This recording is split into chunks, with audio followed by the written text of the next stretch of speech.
Welcome to Curtis Draws a Thing. I'm going to be drawing a thing. And I hit play now, so the drawing of a thing will actually begin. Come on. There we go. This is my lovely assistant, Tiffany. Tiffany?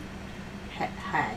I don't know how I feel about being addressed as your lovely assistant. It makes me feel like your magician's like assistant. Okay. Well, let's work on that. What should I call you? I could even be like assistant to the co-host, yeah. Assistant to the co-host? Co-host, I think, is much better. Co-host, yeah. Compatriot. Although I feel like then that puts me at the same, authority as you, and you're the one drawing the comics, so... But you're an important part of the podcast because you're funny and clever. Okay, we'll go with that. Also, I'm going to pull you slightly closer to the microphone. It's happening. Be sure, everyone, that was a thing that just happened. Going to point out that everyone narrowly avoided a penis joke. I took it out of the comic. Something was called Glance, and I was like, I should call this Glance, and then I couldn't think of any other good jokes to go with it. Because it's kind of funny, but it was funny and it didn't really go anywhere. It's very disappointing. But, so, the underneath layer here is an actual Openstack diagram, which is, like, spectacularly complicated, and the whole point of the joke was just that I drew over it with my own Openstack diagram, where most of the arrows point at things that are dumb. Oh, I cut this joke, too. So people who are watching right now, they get to see that this was briefly called Jimmy Neutron, before I changed my mind and made a different joke later on in the podcast. I thought Jimmy Neutron might be too obscure for some of your readers. I really actually didn't think that. I just didn't think that there were any good jokes. Like, Jimmy Neutron as a node is funny, but it's sort of an independent thing. Like, Glens as a node is funny. And both of those jokes depend on people knowing what the original component was named. Right. Which means that they're like jokes for people who really know the OpenStack architecture. Right. So, like, 3 people somewhere could be like, oh, instead of calling it Neutron, they called it Jimmy Neutron. Oh, what a good joke. And everyone else would just think that it's a weird name for a node. Which, I mean, admittedly, a lot of that is what the joke is here. But I tried to make jokes that people would be just like, oh, that's kind of a funny thing. Swift is a programming language that supports emoji. But it's sort of funny on its own because it's an emoji of the thing that's funny. Man, for the record, I have no idea what's going on with his original diagram.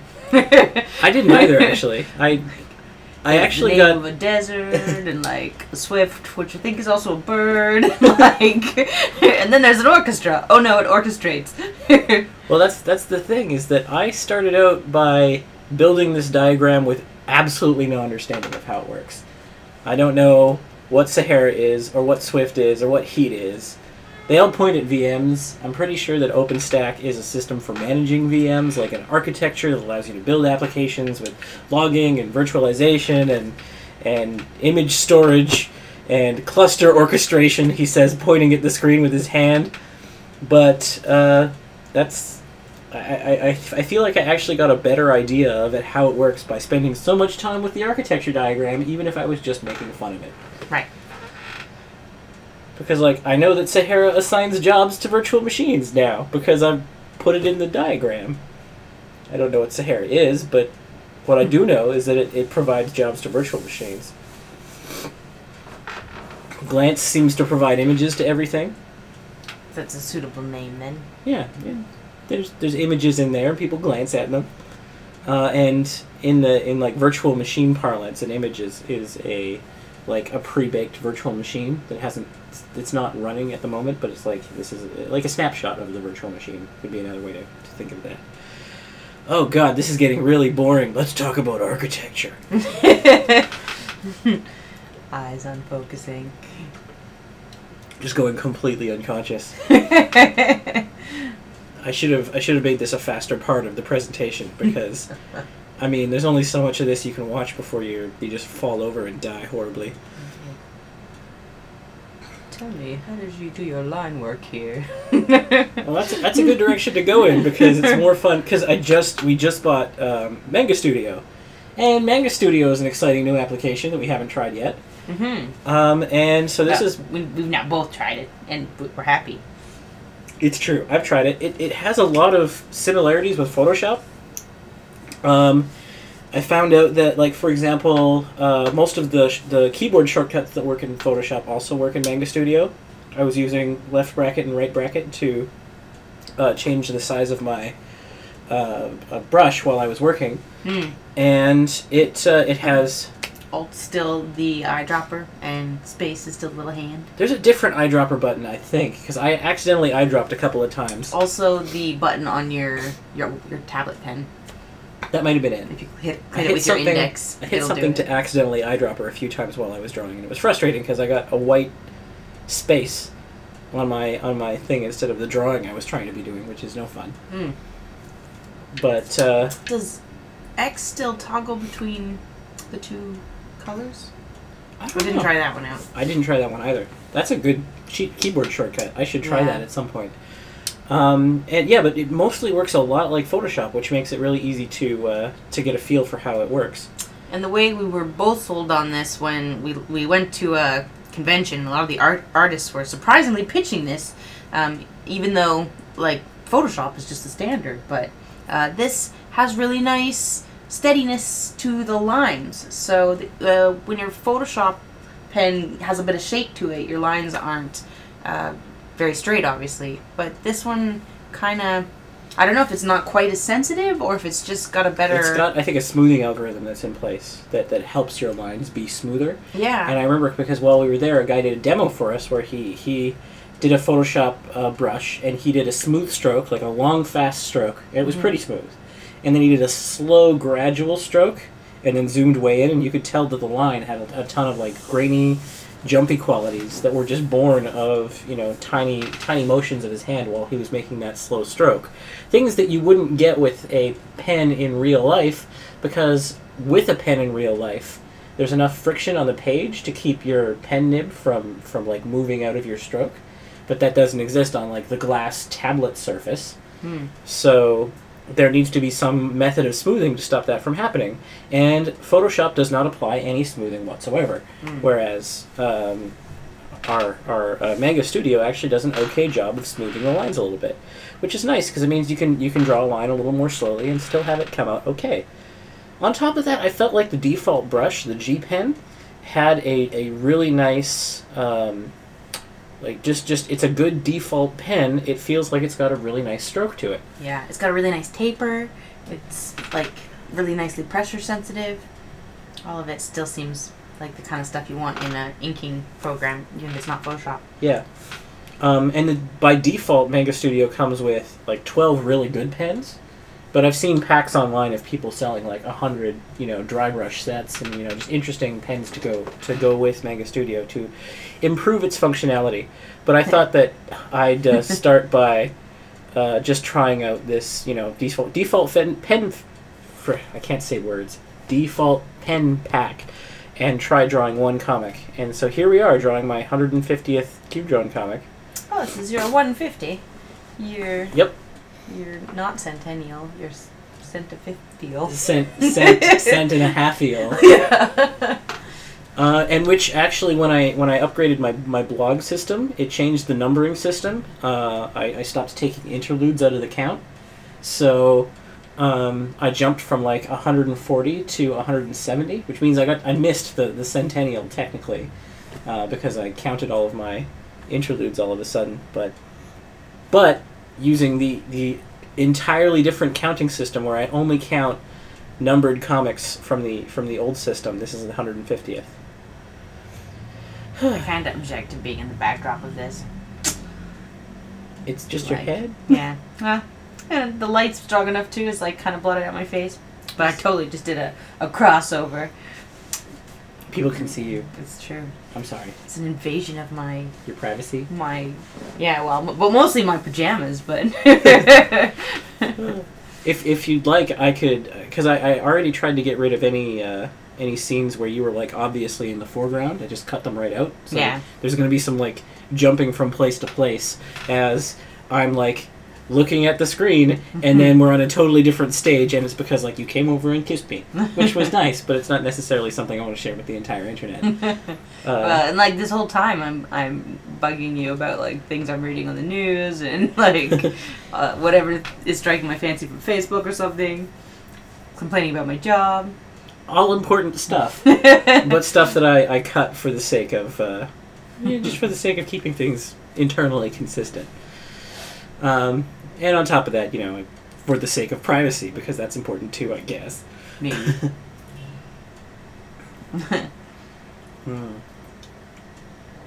Oh, this is delicious Strongbow. I'm drinking a Strongbow entire internet.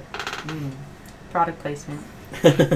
I should get a very, very small amount of money for that. Dear Strongbow.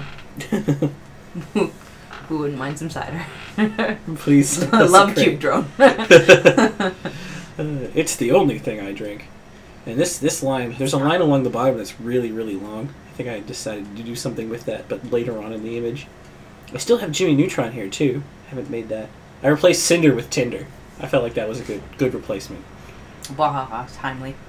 Totally. But, like, in 50 years, when Tinder's replaced by, like, 417 clone spin-offs of it, no one will even remember. Well, I feel like this joke is not going to be good 150 years in the future. Dick ups. Tinder sends dick pics to Swift. Yeah. And it just swipes left for VMs. And then I created a side service that goes with Tinder. This is me thinking, what should I do next? Are you gonna get to the side service that goes with Tinder, which is Grindr. So there's a Grindr node that's just hanging out in the middle of space. And a brief period of time, this is me checking the internet for the correct spelling, because I've been bitten by the wrong spelling of things before. No E in Grindr. There really isn't. And then, because a Grindr is a sandwich, I had to add this important disclaimer for everybody in the crowd. What kind of sandwich is a Grindr? I don't know, it's like a sub or a hoagie or a hero. I just have this list from The Simpsons where Homer is listing all of the sandwiches that he wants to try, and one of them is a Grindr, although I have no idea what a Grindr is or where I could get one. Ew. If you on the internet know where I can find a Grindr, not the sex thing, but the not sex thing that is a sandwich. Please send your sandwiches to 555. Just tell me where I can find this sandwich. I will go there, try Grindr, and hope it's not disgusting. This is, I think, one of my favorite jokes, because I didn't think about it until just now, where I was like, okay, here's what we're going to do. We're going to create a line, but instead of having it meet at the VM, we're just going to go around, point back at Nova again,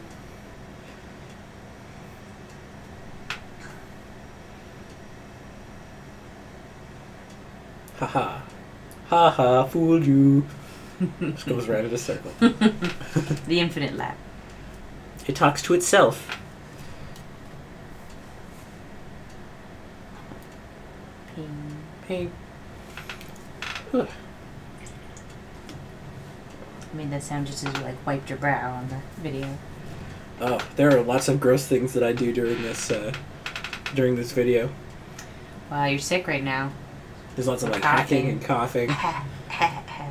I'm pretty sure there's one point in the video where I just stick my pen in my ear for a protracted amount of time. Aww. I might just cover that one up with a black box. If you see a black box erupt over my face, it's because I'm doing something gross back there. Just so you know, internet. We need a topic to talk about. Oh, I included some Game of Thrones references. First, I put Winterfell up there. And Castle Black. Because I made that dotted line as if it were a wall. Aha, aha, aha. Aha, aha. I see what you did there. So laughter. So laughter. How about them Game of Thrones? How about them Game of Thrones? I liked the last episode. Dear HBO. Dear HBO. I really liked the last episode. There were a lot of dead people in it. Spoilers. Yeah, like, ramp up your zombie stuff. Although, who wants Game of Thrones to turn into Walking Dead? That's like not really. It's not really what it's about. Well, yeah, but at the same time, if Walking Dead had as many characters and storylines as Game of Thrones, maybe it would be. It kind of does. watchable. They both are like mercilessly killing off main characters like nobody's biz. It's true, but Game of Thrones started with like 50 main characters, so they can just chop them at will. Not main characters, just 50 characters, major characters who have places in the story. Mm-hmm. I feel like main characters actually haven't been dropping that often. We lost. Man, I suppose. Can you think of any other like major characters who are like the focus of a big arc that died? Spoilers, everyone. Oh yeah, I shouldn't just yell at people who die. That's a bad move. I'm sorry, internet, but lots of people die in Game of Thrones. Yeah. And if you're just watching the first episode like... now, you shouldn't have listened to the past 3 minutes. So yeah, go back, forget everything. Spoilers. And we're sorry. I could actually, when I put the video up, I could just beep. No, well, I don't want to block it out. I just might include warning contains Game of Thrones spoilers, like in the text description, so that people know what's coming for them. Sure. Game of Thrones spoilers, like Voldemort dies at the end of Game of Thrones. Mm. It's important stuff. stuff. Want to wreck that for people. People need to know. Yeah. Now people won't even watch it because they know what happens to Voldemort. It's true. Right at the end, he dies because he's been attacked by the Star Wars. A Death Star. Something along those lines. Sure. I just got a summary. I actually haven't seen it yet. George R. R. Martin is mailing you synopses. He's letting me know what happens near the end. But I'm starting to think that it's not George R. R. Martin. Yeah. I don't know. Star Wars sounds like his stuff. It does. John Williams scores play over the entire thing, and J.J. Abrams is good direct. That's true. I would watch that. Just Star Wars. No, I'm not even sure what I'm talking about. George R. R. Martin as Star Wars Game of Thrones seems like too much of a crossover. It's getting a little meta. Not sure if that's the thing that would be worth watching. With Voldemort. With Voldemort. Star Wars Game of Thrones with Voldemort. Just sort of shows Layered. it. It's a metaphor for the excesses of humanity. Is it? Is that what it is? Sure. Oh, Petey got erased. Got rewritten. Petey has died of dysentery. He started out as Cheese, Chease, has died of dysentery, but it just didn't fit well, it didn't read well. It had to go. And became Petey, which I think is a good way to go. Ooh, lots of stuff going on now. Yeah, I think I finished the diagram at this point, so now it's time to like start doing things to it to turn it into an actual comic. But since this is like the first time I've ever worked on a workflow that's both Photoshop and Manga Studio, there's some bumps in the process. I haven't totally figured it out yet. Like me learning how to paint on it too, where I was like, wait, what are you doing? You're dragging the color all over the place. Oh, also while I did this, I created a desktop background-sized image that I could put up on the internet. Lies. Because it's such a big drawing anyways. And you said, Curtis, you didn't say, why don't you? You just said, you're doing such a big diagram, you could make a desktop background out of it. And you were right. So I did. And then I moved it into the center of the background.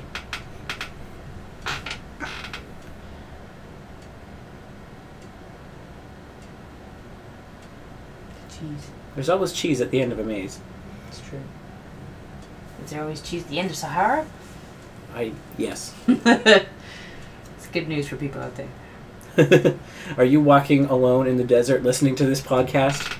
Don't worry, there's cheese for you. Also, use your phone to call for help. Why are you still listening to me? You can escape. You can still escape.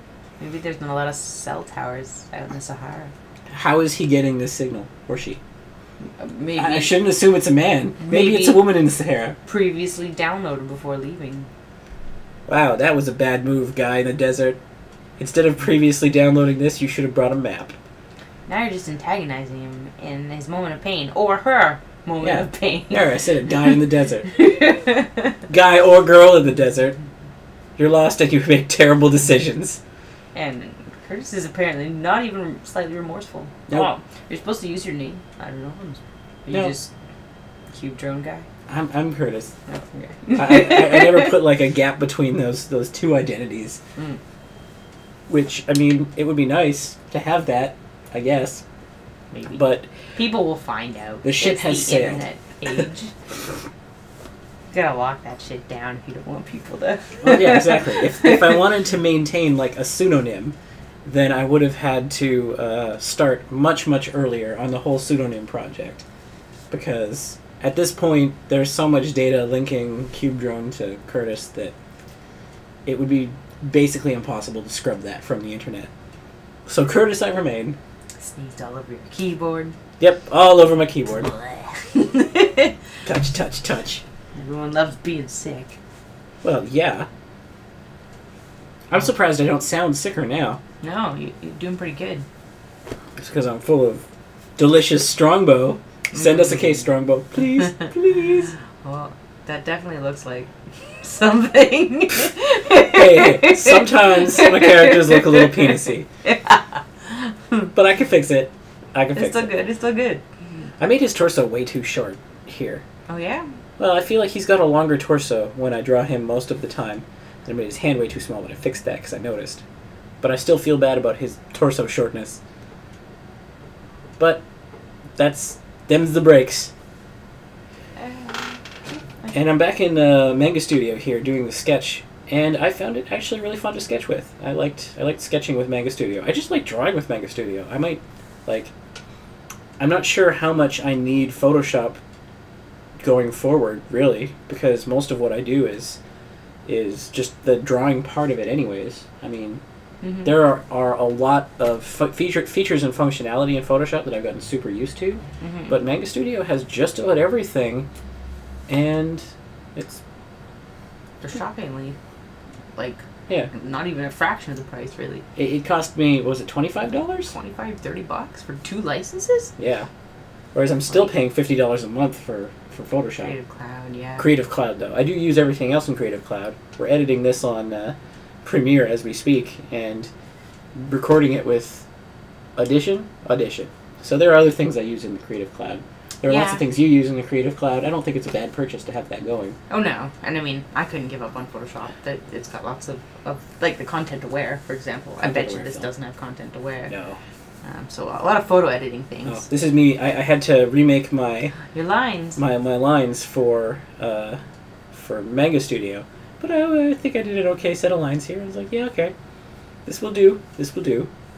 And then I noticed it wasn't long enough, and I made them double length. I included a larger leading than I had before, because I felt like I wasn't using enough leading on previous comics to make the text really pop from itself, like stand apart from it. But yeah, I think that went well. How did you find lettering with the smoother brush? I actually switched from the there's the G pen, which is what I did all the drawing in, and this is the turnip pen. I have no idea what turnip pen means. But it had a much bigger, chunkier draw. That this actually feels a lot more like the Photoshop pen. If I was better at bullshitting, I'd be like, "Buy us the turnip pen in turn of the century." I learned about that in art school. Yeah. Everyone knows what a turnip pen is. They would take a turnip and dip it in oil, India ink, and... So if you're an artist and you know what a turnip pen is, you can feel smug right now. Yeah, please send me an email or tweet at me. Ah, yes, the turnip pen. My old friend. I could look it up on Wikipedia. I'm actually going to do that right now, because if there's such a thing as a turnip pen, I can read it out. Because it's going to come up in conversation, and we're not going to know. And we're going to be like, dear Lord, why didn't we look it up when we had the chance? Okay. Because it's kind of turnipy shaped? Maybe. There's Manga Art's official site. Doesn't appear to be... This is like Manga Studio related websites. Can I Wikipedia it? Wikipedia. Turnip prize? No. Turnip. They can tell me what a turnip is. A root vegetable commonly grown in temperate climates worldwide for its white bulbous taproot.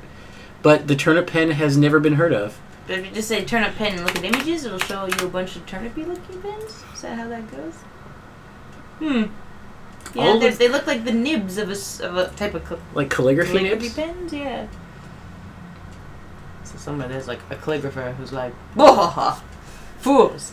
They don't know what a turnip This pen one is entitled, What is the Purpose of Pen? Which is really confusing, because I feel like he should know what the purpose of pen is. What made pen good? Use pen to draw, friend. Use pen to draw. But it just looks like pen nibs upon pen nibs. So maybe turnip is a shape of pen nib, and it's a big flat shape, which is why the turnip That's pen. pretty turnipy. I don't know. Those are some turnip flash drives, and those are pretty cool. Yeah. Radish. So now we know turnip pen means really nothing We except only for the sort of turnip know. shape of the pen nib. I also find that these don't, like, when it's just the ink drawings, it doesn't look really complete until I get a background in there. I don't know how Which is funny, because in your early days as a comic artist, you didn't have backgrounds, right? I didn't have backgrounds at all, and now I'm starting to feel like, how did I ever survive without backgrounds? Because it makes the comics look like they're taking place somewhere. Yeah. It's kind of a big floaty. deal. Yeah, because it sort of like grounds it in a reality. And I'm glad that I built a couple of like backgrounds that work for the office again and again, because they're always going to be in the same office.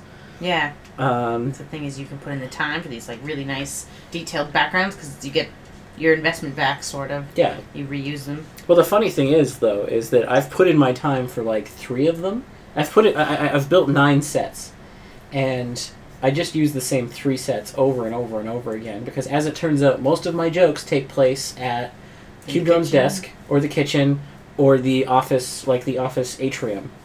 So those 3 areas are all of the sets I ever really have an opportunity to use. I guess we've stopped by Lane's desk every now and then, which I spend a ton of time and love on, so I'm glad that it got a couple of comics worth of space. But the way that one's laid out, there's like one comic that works with it where someone's like hanging over the edge. It's hard to fit 2 people in that set, and so most comics require 2 people, so it's hard to use that set really effectively. I built a bathroom set that I've like never used because there just aren't any bathroom jokes in this universe. Yeah. Who wants a comic in the bathroom? While they're in the bathroom. Ew. This is layered. And yeah, and there's an outdoor Vancouver set which has been used like 1 time because they don't go outside very often because they're software developers. Why would they go outside? It's true. I built a coffee shop set, and I guess some of these conversations could happen at the coffee shop. Yeah, I guess so. But it always feels like a little inappropriate to the feel of this comic. Like, this is an in-office comic, so...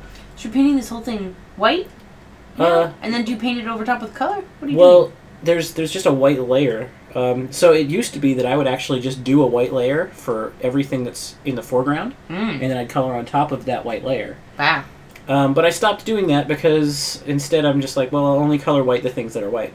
As it turns out, I try to only use like one color or one color scheme per person in the comic. It was at first I did some color, and then color was really hard to do, so I started doing no color. And no color, it was hard to read the comics. They didn't pop as much. They weren't they didn't feel as polished. And so I decided on a color scheme where every major character has like 1 or 2 colors to differentiate them, and everything else is just white. And I find that that's actually kind of an effective visual language for communicating the team, because everyone has a color. Totally. You can tell who's in a scene, like, without having to look very hard. They got lots of iconic features. Yeah. Just the shirt, the hair. And actually, after the major redesign where I gave everyone a color that I've stuck to the entire time, I also shaved Milo. Miloslav had a haircut that looked way too much like the haircut of Walt, and so I've read so much about how they should have visually distinctive silhouettes, and I was like, these 2 have the same silhouette except one's a little more top heavy, but that's not good enough. So I did a whole comic where he shaved his hair because a single gray hair erupted from his head, right? And his only response, just get rid of it all. Shave the entire thing, just vindictively. And I think that about completes the comic. This has been like a really big, long, difficult, detailed comic. It took more time than usual to get this out the door. And partially it's because it's got that gigantic space in the center. But I think it turned out pretty well. Yeah.